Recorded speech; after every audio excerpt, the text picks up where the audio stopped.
বেহাৰবাৰী এৰিব নেকি বাৰু আমাৰ সকলোৰে মৰমৰ মণি বৌৱে। প্ৰিয় ধাৰাবাহিকখনত আৰু দেখিবলৈ নাপাম নেকি আমাৰ সকলোৰে মৰমৰ মণি বৌক।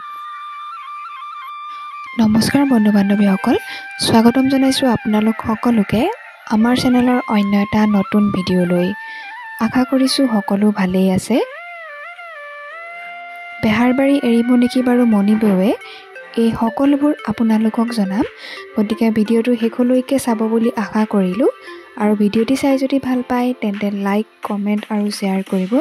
লগতে যিসকলে পোনপ্ৰথমবাৰ বাবে আমাৰ চেনেলটো চাইছে তেওঁলোকে প্লিজ চেনেলটো ছাবস্ক্ৰাইব কৰি ল'ব।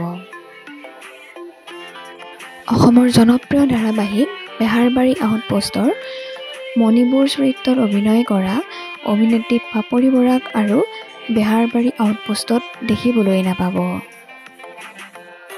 হয় বন্ধু বান্ধৱীসকল, আপোনালোকে ঠিকেই শুনিছে, বেহাৰবাৰী এৰিব লৈছে অভিনেত্ৰী পাপৰি বৰাই।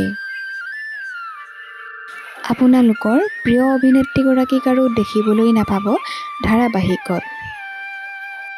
অভিনেত্ৰী পাপৰি বৰাই ধাৰাবাহিকৰ পৰা আঁতৰি এইবাৰ ভ্ৰাম্যমাণ জগতত খোজ পেলাবলৈ লৈছে। ইতিমধ্যে অভিনেত্ৰীগৰাকীয়ে ভ্ৰাম্যমাণ জগতৰ আগশাৰীৰ থিয়েটাৰ ৰাজধানী থিয়েটাৰত 2025 আৰু 26 বৰ্ষৰ বাবে চুক্তিবদ্ধ হৈছে। আপোনালোকে বাৰু অভিনেত্ৰীগৰাকীৰ খবৰটো পাই কেনে পাইছে কমেণ্ট বক্সত কমেণ্ট কৰি জনাবচোন। লগতে যিসকলে তেওঁৰ অভিনয় চাই ভাল পায় তেওঁলোকে প্লিজ এটা লাইক কৰি দিব।